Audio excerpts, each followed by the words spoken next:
Welcome back to the breakdown. Now, I've been a big fan of Chromebooks for some time, and I actually just picked up a Chromebook desktop for my in-laws. They needed a new computer. They really just browse the web, check Facebook, do some Skyping, very basic things.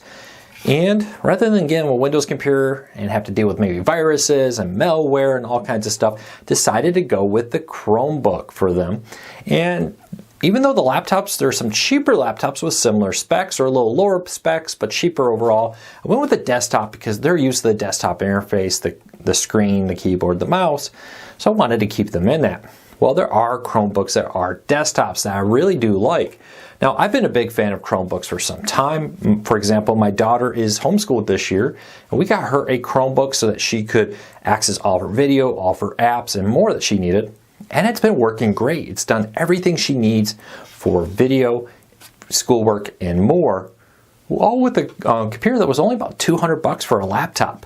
Pretty nice deal. Now we're going to be reviewing this. I'm going to show you some video of this actually working too, so you can see how the user interface all behaves. Now, one note here, I recorded it using a special recorder for Chromebooks. It's an Android app. And the refresh rate was kind of low. The frames per second were very low, so it looks jerky.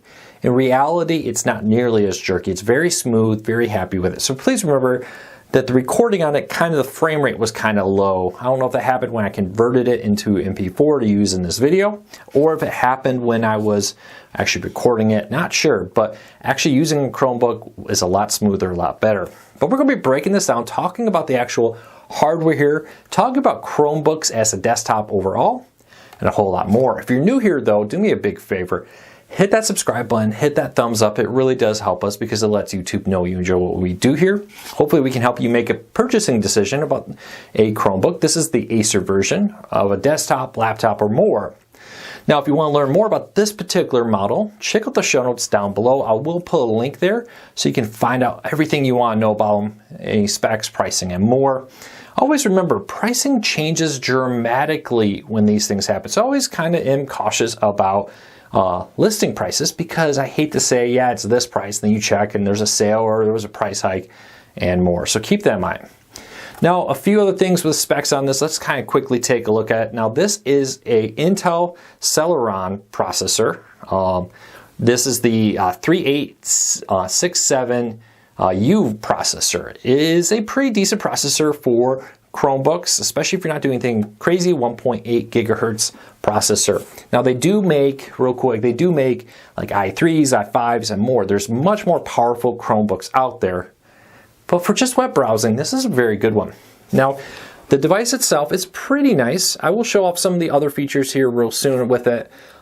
This is the front of it. It has a nice power button. It does have a micro SD card. There are 100 some gigs of internal SSD storage with it. 2 USB 3 plugs on the front and a microphone headphone jack there. On the back, you have some ports. There is a lock here, like a laptop lock. So if you're worried about losing your device, you can lock it right up here. There is USB-C, 3 USB 2s, HDMI, this is an HDMI out, Ethernet option, there is Wi-Fi 5 on this also, and a power port. Now this power port is very much like a laptop power port. It's got the block with 2 cables coming up both sides. If you've used a laptop type plug with the block on it, you're going to be right at home with this. Now, overall, I'm very, very happy with this. Like I said, there are more powerful ones. You can get an i3, an i5, and all kinds of different options. You can get more storage than 100 and some gigabytes in here. It really varies wildly. You can expand that with a micro SD card if you so choose also. The big down here is this comes with a mouse and keyboard but no monitor. They're assuming you're going to bring your own monitor by your own. It is an HDMI out, so you can connect it to any monitor with HDMI. You can even connect it to a TV. Now it's designed to lay like this. It does come with a stand that will mount it vertically if you so choose.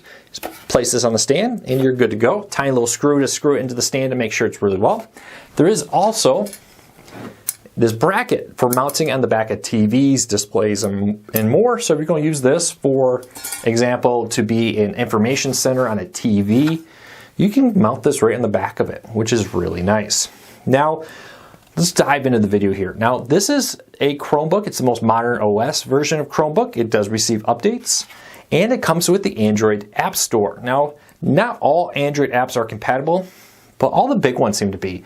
Discord, Zoom, Skype, all kinds of stuff. Microsoft products. So if you have a Microsoft 365 subscription, Microsoft Office subscription, you can actually log in and use their mobile apps for Word, Excel, and a few other things. It works pretty well. Of course, there are also Google Docs for free with it. It is a Google system, so you log in with your Google account and you got your Google Gmail, apps, photos, everything in one place. You'll also be able to pair with your cell phone if you use Android to get your text messages and more right in it. Now for school, my daughter, all of her school apps are there. Zoom, Skype, all that stuff is on here. Very nice. I won't scroll through a little bit in this video. I'll show you some of the apps out there. Installing them are very easy with the big 100-some gigabytes in here in the SSD. Really, I think for most people, if you're just maybe making some Skype calls as a family, using Facebook Messenger, I use that on here too. You're surfing Facebook, checking the web, looking at the weather, that kind of stuff. This is more than enough. Now, if you are a heavy video editor and more, Chromebooks are probably not what you want. PC gamers looking to play Call of Duty probably don't want to be on a Chromebook. But I will say you can play a lot of Android games on here. I've done that and have enjoyed it. Overall, the actual power of this device is very good, very reliable, and very smooth. Now, is it a high-end Apple computer? No, it's a plastic, basic, cheap computer, which is perfect. Now, when I had my old company, we ran it. We used Google's, at the time I think it was called G Suite, now I think it's Workplace or something like that from Google, which allows you to manage company shared drives and emails and all kinds of stuff out there. And with that, these are excellent because you can, if you're a company, you can easily log in here and do pretty much everything you want to do without needing it. We did 90% of our work in our browsers and a little bit in Microsoft Office. Now, with this, you can do all that right here. Now, keep in mind, again, it's a lower end system. It's really meant for people who are just checking the web, maybe using some basic programs, checking the bank accounts, that kind of stuff. Not really meant for high-end PC gamers. Though I will say, using Android app games do work pretty well, and I haven't found anywhere I was unable to do it, using the mouse and keyboard as a user interface. So keep that in mind.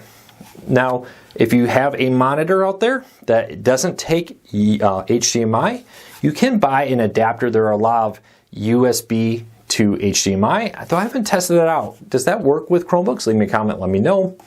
My recommendation is if you want this, it does come with a decent mouse and a decent computer, not the great, or a keyboard, not the greatest in the world, but get a screen that uses HDMI. Most computer monitors now do include HDMI. Some older, cheaper ones don't. Keep that in mind. But overall, very happy. If you need a cheap laptop, or you're like me and you got in-laws that want a computer that needs something that you don't have to worry about them breaking, you can do this. You can use Chrome Remote Desktop to still log into their computer and make changes for them. Or if you're like me and you have a kid that needs a basic computer for school to do Word, Excel, surf the web, watch class videos. We even have, we use a program called Teaching Textbooks, which has her do her math, and she watches lessons and does the quizzes right on her computer. Chromebooks do all that. We just installed the Android app for it right here and logged in, and we're off to the races. So, 2 huge thumbs up. Really do like it. For the price, this is excellent. You can buy more powerful versions. There are of this very one, there is an i3 version. There are other Chrome products out there with i5, for example, and more if you want something more. For laptops, I actually use Celerons. I really like them because the battery performance is significantly better versus the i3 and i5. Maybe that's changed, but so far when I was testing them out, the ones with the Celerons had much better battery life with it. There's even other types of Chromebook processors out there. So 2 thumbs up. I don't think you'll be unhappy with this if you set your expectations of surfing the web, checking your bank, maybe making a Skype call, Facebook Messenger, Zoom is on here, Microsoft Teams is on here. You can install the Microsoft Teams app and more. And pretty much anything you can do through a web browser, you can do through the Chrome web browser. There's even other browsers like Firefox available for download and installing on it. So keep that all in mind. All right, if you have any questions, leave me a comment. Once again, I will put a link to this down in the show notes. Hopefully this video helped you make a purchasing decision. If it did, hit that subscribe button, hit that thumbs up. Let us know, help us out. Let YouTube know you enjoy what we do here. Hopefully we can help you learn something new.